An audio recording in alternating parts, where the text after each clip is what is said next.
안녕하세요. 결혼 문제로 골머리를 앓았던 30대 여성입니다. 이제는 어느 정도 정리가 되긴 했지만 그래도 이렇게 사연을 보내는 걸 마지막으로 훌을 털어버리려고요. 요즘 추세가 반반 결혼이길래 저도 반반 결혼을 하려고 했는데 그 과정이 어찌나 험난하던지. 솔직히 옛날처럼 남자가 집 해오고 여자가 혼수를 하는 거면 얼마나 좋았을까 몇 번이나 그런 생각이 들더라니까요. 물론 집값을 비롯해 이것저것 따져보면 시대역 행적이고 불공평하다는 것도 잘 압니다. 하지만 반반 결혼이라고 해서 결혼 준비가 수월하지도 않았다 보니 그런 생각을 하게 된 것 같아요. 동갑내기 남자친구와는 꽤 오래 만나다 결혼 얘기까지 나온 건데 아무튼 연애할 때도 어느 정도 더치페이를 하긴 했지만 10원짜리 하나까지 칼같이 계산하는 정도는 아니었습니다. 게다가 연애 초반만 하더라도 저는 이미 사회생활을 하고 있었고 남자친구는 취준생이었거든요. 그래서 어디다 말은 안 했지만 번번이 제가 더 데이트 비용을 부담했었어요. 그래도 크게 불만은 없었습니다. 그때만 하더라도 남자친구도 나름대로 아르바이트도 하고 그러면서 자기도 얼마라도 보태려고 하는 그런 게 있었거든요. 그리고 그런 모습을 보여주니 저도 저대로 데이트 비용으로 기분이 상한다거나 그런 일은 없었죠. 그러다 남자친구가 직장을 구했고 그러면서 그때부터는 어떤 때는 제가 내기도 하고 남자친구가 더 내기도 하고 그러니까 뭉뚱그려 대충 따져보면 남자친구가 4 제가 6 정도 낸 것 같아요. 그리고 남자친구도 이 부분이 내심 마음에 걸렸던 건지 결혼 이야기가 오가기 시작하자 먼저 이 이야기를 꺼내더라고요. 그래서 제가 그랬습니다. 어차피 결혼하고 나면 그 주머니가 그 주머니 아니겠냐고 너무 신경 쓰지 말라고요. 그리고 솔직히 전에도 그랬던 것처럼 먼저 말을 꺼내니까 제가 더 괜찮다 말하게 된 것도 있어요. 까놓고 말해서 당장 제가 남자친구한테 돈 얼마 받는다고 해서 제가 뭐 부자가 되는 것도 아니고 게다가 나름대로 긴 연애를 해오면서 남자친구의 성격이나 됨됨이에 있어서 제 나름대로 높은 점수를 주고 있었거든요. 그러니 뭐 굳이 꼬치꼬치 따져야겠다는 생각을 안 한 거죠. 그런데 결혼은 현실이라는 말이 정말 맞더라고요. 저희가 연애하는 동안에는 괜찮았는데 본격적으로 결혼 준비를 시작하면서부터는 번번이 부딪히기 일쑤였으니까요. 일단 결혼 이야기가 나오자 연애할 때처럼 결혼도 서로 부담하는 비율이 비슷했으면 좋겠다는 이야기가 나왔습니다. 그리고 여기까지는 뭐 딱히 거슬리거나 그럴 건 없었어요. 워낙 주변에 그런 커플들도 많았다 보니 오히려 당연하게 느껴질 정도였지요. 그런데 문제는 집을 구하려고 보니까 서울에서는 매매는커녕 전세도 대출 없인 어렵겠더라고요. 게다가 대출을 알아보니 당장 받는 것도 문제지만 받는다고 해도 후에 내야 할 이자가 무지막지하고 그런데 그때 저희 어머니께서 인생에 한 번뿐인 결혼인데 어른들한테 손 벌리는 게 부끄러운 게 아니라며 도와주시겠다 하셨습니다. 제가 외동인데다가 저희 부모님은 어느 정도 노후 준비도 되어 계시거든요. 그래서 사실 결혼 이야기가 나오기 전부터 제가 시집가면 얼마는 해주겠다고 종종 말씀하시곤 하셨죠. 하지만 일단 제 성격이 뭐든 제 힘으로 하는 걸 선호하기도 했고 남자친구랑 반반 결혼을 하는 쪽으로 이야기까지 되었던 상황이다 보니 친정 부모님 도움은 가능한 받고 싶지 않았습니다. 그런데 상황이다 보니 괜찮다 안 받겠다 하는 말이 입에서 안 나가더라고요. 오히려 그때부턴 제가 친정에서 큰돈을 받아가면 남자친구한테 부담이 되진 않을까. 그게 제일 걱정이 되었죠. 제가 알기론 남자친구네 형편이 썩 좋지가 못해요. 그래서 남자친구가 취준생이던 당시에도 소위 노가다일을 하면서 생활비를 충당한 적도 여러 번이었죠. 그러니 아무리 반반 결혼을 하기로 했다고 하더라도 내가 집에서 얼마를 받아올 테니 너도 받아와라 할 수는 없겠더라고요. 게다가 남자친구가 은근히 고리타분한 구석이 있어서는 그래도 남편이 가정을 이끌어 나가야 한다 뭐 그런 사고방식을 가지고 있었거든요. 그런 사람이 반반 결혼 이야기를 꺼낸 것도 웃기긴 한데 아무튼 그런 남자친구를 자극하고 싶지도 않았네요. 그래서 어차피 대출을 알아보고 있던 상황이었으니 은행 대출 대신 어머니 돈을 빌린 걸로 해서 전셋집을 구하기로 했습니다. 은행에 비하면 저희 어머니 돈은 똑같이 갚아야 할 돈이라곤 해도 심리적인 부분에 있어서 부담감이 확 줄어드니까요. 그것만으로도 감사할 일이었지요. 그리고 남자친구한테는 제가 집 문제를 해결한 만큼 결혼식 비용을 비롯해 같이 쓸 자동차와 가전을 해오면 어떻겠냐 했습니다. 그런데 당연히 알겠다고 할 줄 알았던 남자친구는 언짢은 표정을 지으면서 계산이 맞지 않는다더니 그때부터 언성을 높이기 시작했어요. 저는 왜 원금이 보장되는 집을 하고 자기한테는 써버리면 땡인 결혼식 비용을 하라고 하느냐면서요. 자기더러 해오라는 건 전부 다 사는 순간 중고가 되는 거라면서. 그러니까 자기가 무조건 손해라는 거였죠. 그런데 제 입장에선 저희 어머니 돈이 갚아야 하는 돈이라곤 해도 어쨌든 이자도 안 내고 게다가 제 돈도 목돈이 들어가고 그리고 무엇보다도 결혼이잖아요. 그런데 남자친구는 초장부터 우리가 헤어지기라도 하면 자기가 손해라는 소리나 하고 있었으니 말은 안 했지만 마음 한켠에선 그렇게 확신도 없으면서 결혼은 왜 하자는 건가 싶더라니까요. 하지만 이미 주변에다 결혼한다는 얘기도 했지. 그러니까 그 순간은 헤어진다는 생각보단 그럼 어떻게 합의점을 찾아야 할까를 더 생각했던 것 같아요. 그래서 그럼 어떻게 하길 원하냐고 물었습니다. 그랬더니 남자친구 말이 세상이 변했어도 남자가 집 해오고 여자가 혼수해오는 게 그림이 맞지 않냐면서 제가 결혼식 비용과 혼수 그리고 자동차를 해오래요. 자기 돈은 전세금에 보태겠다고요. 황당하고 어이가 없었지요. 방금까지는 불공평하네 자기가 손해내 해가며 입에 개거품을 물어놓고는 이제 와서 저보고 그렇게 하라면 저는 뭐 그래 알겠어 하겠냐고요. 게다가 남자친구 논리대로라면 전세금도 반, 혼수도 반, 결혼식 비용도 자동차 값도 서로 똑같이 반반씩 내는 게 제일 공평한 거잖아요. 하지만 결국 좀 전에도 말했다시피 결혼 자체를 물을 생각까지는 당시만 해도 못했기에 알겠다고 했습니다. 한편으론 남자친구는 손해라며 목에 핏대를 세웠지만 제가 선뜻 하겠다고 하면 자기도 뭔가 느끼는 바가 있을 거란 생각도 했고요. 그런데 집으로 들어오는 내내 둘이 나눈 대화를 곰곰이 곱씹다 보니 남자친구는 처음부터 끝까지 자기 입장만 생각할 뿐이었지 정작 저희 어머니가 도와주시는 부분에 있어선 하다못해 감사하단 말 한마디 없었다는 게 떠올랐어요. 뭐 남자친구 입장에서야 어차피 갚을 돈이란 생각이었을지도 모르겠지만 엄밀히 따지면 저희 어머니 입장에선 그 돈으로 다른데 투자를 하실 수도 있는 거고 하다못해 가만히 은행에만 넣어놔도 이자는 붙는데 까놓고 말해서 저희 때문에 손해를 감수하시기로 하신 거잖아요. 하지만 이미 어느 정도 결혼 비용에 있어선 결론을 낸 상황이다 보니 다시 가타부타 따지기도 그렇고 그래서 마음이 좋진 않았지만 저 혼자 생각만 했지 남자친구한테 따지고 들지는 않았습니다. 지금 생각해보면 그때라도 따질 건 따졌어야 했다 싶지만요.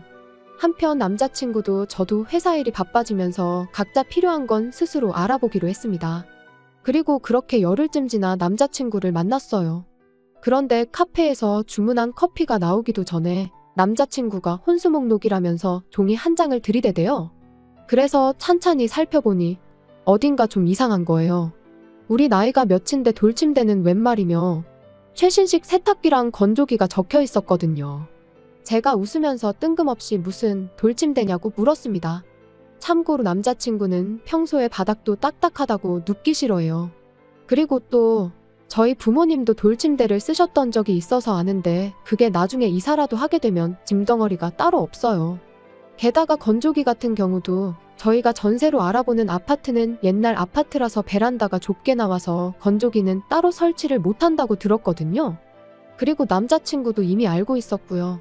그런데 남자친구 말이 우리 쓸 게 아니고 자기 엄마 해드릴 거래요. 그러면서 실실 웃더니 하는 말이 시집 오면서 시부모님 가전 정도는 해올 거 아니었냐는데 어처구니가 없었죠. 그래서 제가 그럼 돌침대도 어머님 거냐고 물었습니다. 그랬더니 맞대요. 자기 엄마가 요즘 허리가 안 좋아지셨는데 누가 돌침대에서 자면 싹 낫는다고 한 모양이라며 그때부터 돌침대 노래를 부르신다나요? 그래서 돌침대도 필요하고 세탁기도 지금 어머님이 쓰시는 건 통돌이 세탁기인데 그건 넣고 꺼낼 때 허리를 숙여야 하잖아요. 그래서 세탁기도 바꿔드리면 좋을 것 같아서 적었다는 거예요. 사람이 왜 어이가 없어서 말문이 막힌다고 하죠? 제가 딱 그랬습니다. 말 그대로 말문이 막혀서 할 말을 잃었어요.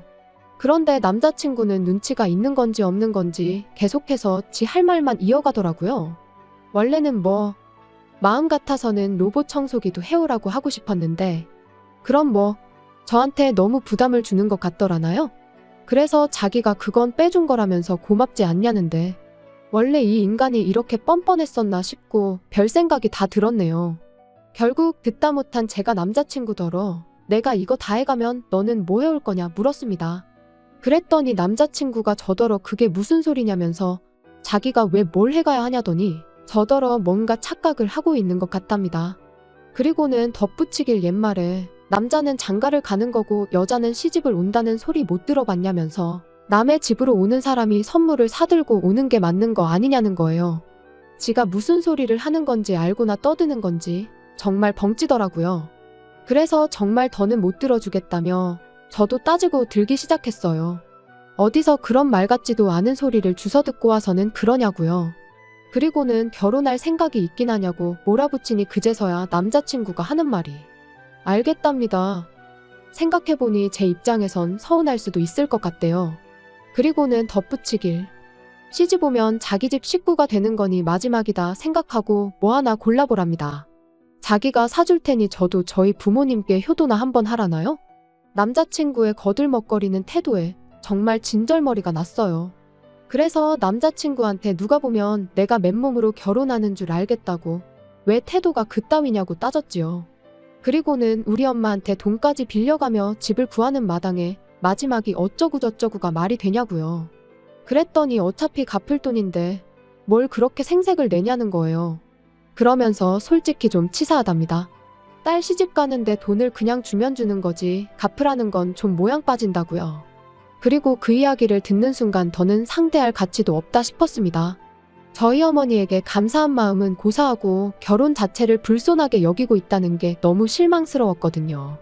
진작에 감가상각 운운하면서 결혼 비용 불공평하다고 노래를 할 때 알아봤어야 했는데 좋게 좋게 넘어가려고 했던 제 실수였지요. 마음 같아선 결혼이고 뭐고 당장이라도 업자고 내지르고 싶었지만 그러기 전에 어떻게든 이 인간을 후회하게 만들어야겠다 싶대요. 그래서 남자친구한테 그런 식으로 생각하고 있는 줄은 꿈에도 몰랐다며 네 진심은 잘 알겠다 했습니다. 그리고는 실은 그렇지 않아도 우리 엄마가 돈을 뭘 갚냐고 갚지 말라셨다며 그런데 너는 공평한 게 중요한 사람 같으니 너도 똑같이 우리 집에서 해주는 만큼 해오라고 했지요. 그랬더니 남자친구가 눈을 동그랗게 뜨더니 당황한 눈치더라고요. 하지만 그러던지 말던지 저 먼저 피곤하다 말하고 자리에서 일어나 바로 집으로 돌아왔어요. 그리고는 어머니께는 결혼 안 할 거니까 적금은 깨지 마시라고 했죠. 그리고는 남자친구와 나눴던 대화를 들려드리니 어머니께서도 뭐 그런 놈이 다 있냐면서 그런 놈하곤 결혼해도 좋은 꼴은 못 보고 산답니다. 돈이 없는 건 둘째치고 그렇게 밴댕이 소갈딱지에 되도 않는 잔머리 굴려가며 계산기 두들기는 놈은 평생 그 모양 그 꼴로밖에 못 산다면서 말이에요. 사실 집에 오는 내내 내가 말이 너무 심했나? 혹시 대화로 잘 풀어볼 수 있던 문제는 아니었을까 싶기도 했는데 어머니께서 두말 않고 잘했다 해주시니 한결 마음이 가벼워지대요. 그리고 그날 이후로 무슨 이유로든 남자친구가 연락을 해오면 일단 돈부터 준비하라고만 했어요. 돈이 준비가 돼야 결혼 준비도 할 거 아니냐고요. 그랬더니 2주쯤 지나자 아예 집 앞까지 찾아왔더라고요. 그래서 나갈까 말까 고민하다 언제까지 무시만 한다고 해결될 일도 아니니 이제 그만 확실히 헤어지자 얘기를 해야겠다는 생각으로 나갔습니다. 1층으로 내려가니 정문 바로 앞에 남자친구가 서 있었는데 시집 오는데 시댁에 빈손으로 올 생각은 하지 말라며 당당하게 말하던 기세는 온데간데 없이 쭈뼛거리면서 제 눈치만 살살 보더라고요. 그래서 제가 무슨 일이냐고 먼저 말문을 여니 한다는 소리가 자기가 생각이 짧았답니다. 어머님한테 드릴 돌침대며 세탁기며 그런 건 다 자식된 마음으로 하나라도 더 해드리고 싶은 마음 때문에 그랬던 건데 상황이 이렇게 돼서 어머님께 여쭤보니 아들이 행복한 게 최고라며 그런 거 안 받아도 된다고 하시더라나요. 하지만 그런 말에 뭐 제가 감동이라도 했어야 할까요? 오히려 상황이 이렇게 되니까 일단 말만 그렇게 하는지 알 바냔 말이죠. 그래서 그냥 아무 말도 안 하고 남자친구만 다시 쳐다보고 있었더니 자기가 생각을 해봤는데 처음에 제가 얘기했던 대로 하면 아무 문제 없는 거 아니냐입니다. 제가 장모님 돈에 제 돈을 더해서 집을 해오고 자기는 그 외의 것들을 하면 되지 않냐고요. 그러면서 그렇게 하면 자기가 굳이 돈을 부모님께 받아올 필요는 없을 것 같다는데 아직 결혼도 안 했는데 무슨 장모님이냐고 헛소리 하지 말라고 말을 끊었습니다. 그리고는 나도 생각해봤는데 맞다고 네가 굳이 네 부모님한테 돈을 받아올 필요는 없다고 했어요. 그랬더니 말을 딱 자를 때는 당황하다가 돈을 똑같이 해올 필요 없다는 말에 얼굴에 화색이 돌더니 역시 그럴 줄 알았답니다. 그래서 제가 당연한 거 아니냐고, 어차피 나는 너랑 헤어질 건데 네가 돈을 해오는 게 이제 와서 무슨 의미가 있겠냐고 했죠. 그리고 솔직히 너희 집 돈 해줄 상황 못 되지 않냐고 아주 직설적으로 물었습니다. 그 돈 해온다고 해봤자 기껏해야 네 부모님이 어디 가서 빌려다 주는 게 다일 텐데 그걸로 내가 발목 잡힐 일 있냐고. 됐다고요. 그랬더니 저더러 왜 그렇게 말을 못되게 하냐면서 자기 부모님 무시하는 말 한마디만 더하면 가만 안 있겠다나요? 그래서 이제 좀 상황 파악이 되냐, 네 주제를 알겠냐 했습니다. 그리고는 너 혼자 실컷 돈 열심히 벌어서 허리 아프신 어머님한테 돌침대도 사드리고 세탁기도 바꿔드리고 그렇게나 살라고 했네요. 그리고는 날 추워지는데 이제 그만 찾아오라고, 집 앞에서 어슬렁거리는 거 보기 싫다고 했어요. 이럴새에 나가서 아르바이트라도 하나 더 하라고요. 솔직히 실컷 빈정대고 나서 집으로 돌아왔는데 막상 그러고 나니까 마음이 편치만은 않았습니다. 요즘 워낙 이상한 남자들도 많아서 이별하는 것도 조심히 해야 한다는데 제가 너무 자극을 했나 싶기도 하고, 그래서 요즘엔 아버지께서 계속 지하철역까지 절 데려다 주시고 데리러 오시고 그러세요. 이 나이에 아버지 에스코트를 받을 줄은 몰랐는데 파혼도 그렇고 여러 가지로 면목이 없네요. 아무튼 어떻게 마무리를 해야 하나 싶은데 이제 지도 지가 똥차라는 건 확실히 알았겠죠? 하긴 뭐 더는 제가 알 바는 아니지만요. 사연 들어주신 여러분들도 아니다 싶을 땐 확실히 짚고 넘어가세요. 저처럼 좋은 게 좋은 거라고 당장 스트레스 받는 게 두려워서 못 본 척 모른 척 지나가지 마시고요. 옛말에 호미로 막을 거 가래로 막는다잖아요.